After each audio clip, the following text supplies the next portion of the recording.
മലയാളികൾക്ക് ഗൾഫിലാണ് ജോലി എന്ന് പറഞ്ഞ് അഭിമാനിക്കുന്നത് പോലെ അന്യസംസ്ഥാനത്തിലെ ജനങ്ങൾക്ക് മലയാള നാടായ നമ്മുടെ കൊച്ചു കേരളമാണല്ലോ ഗൾഫ് എന്ന് പറയുന്നത്. ഭോപ്പാലിൽ നിന്നും കേരളത്തിൽ ജോലിക്കെത്തിയ ഗോപാൽ യാദവിൻ്റെ കഥയാണ് ബിരിയാണി. ഇത് എഴുതിയിരിക്കുന്നത് സന്തോഷ് എച്ചിക്കാനമാണ്.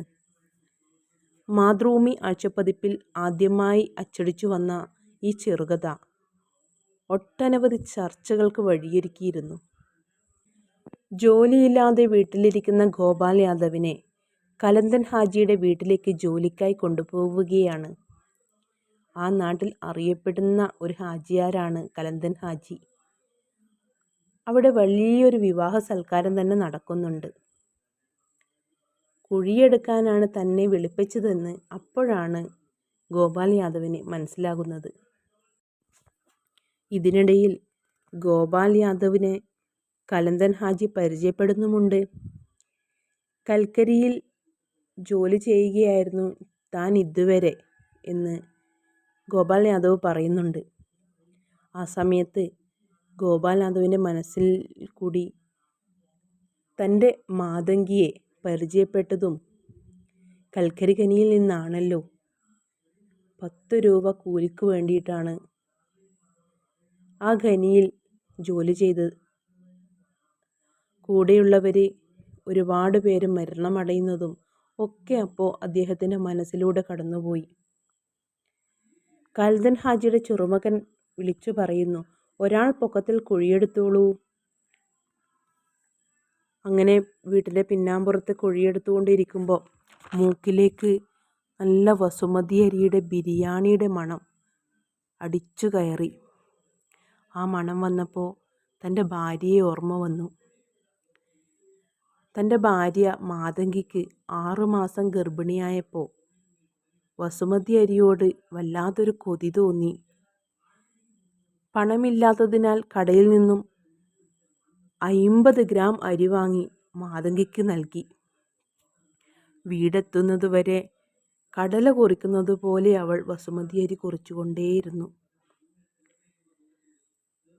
ആ ഓർമ്മകൾ മനസ്സിലൂടെ കടന്നു പോകുമ്പോഴും അയാൾ കുഴിവെട്ടിക്കൊണ്ടേയിരിക്കുകയാണ്.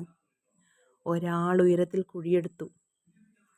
കൂട്ടകൾ ഒന്നൊന്നായി ബിരിയാണികൾ വന്ന് കുഴിയിലേക്ക് വീണുകൊണ്ടിരുന്നു. എണ്ണിയാൽ പോലും ഒടുങ്ങാത്തത്ര ദം പൊട്ടിക്കാത്ത ബിരിയാണിയും.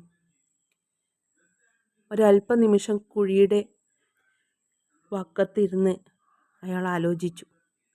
അപ്പോൾ കലന്തൻ ഹാജിയുടെ ചെറുമകൻ ഒച്ചത്തിൽ പറയുന്നു, സമയം 11 മണിയായി, ചവിട്ടി അമർത്ത് ബായ്. അത് കേട്ടപ്പോൾ അയാൾ വസുമതി അരിയുടെ മുകളിൽ ചവിട്ടി.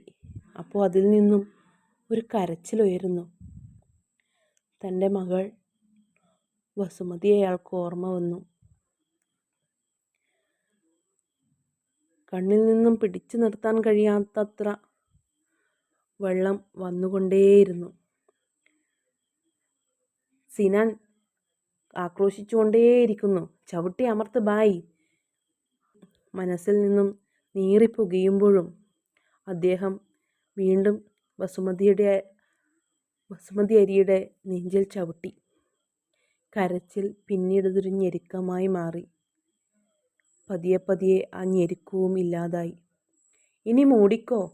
ഒരു കൈക്കോട്ട് മണ്ണും വാരിയിട്ടിട്ട് സിനാൻ സെൽഫി എടുക്കുമ്പോൾ ഗോപാൽ യാദവിനോട് ചോദിച്ചു, ബായ്ക്ക് എത്ര മക്കളാ? ഒരു മോൾ. എന്താ പേര്? വസുമതി. നിക്കാഹ് കഴിഞ്ഞാ? ഇല്ല. പഠിക്കുകയാണോ? അല്ല. പിന്നെ? മരിച്ചു. എങ്ങനെ? വിശന്നിട്ട്.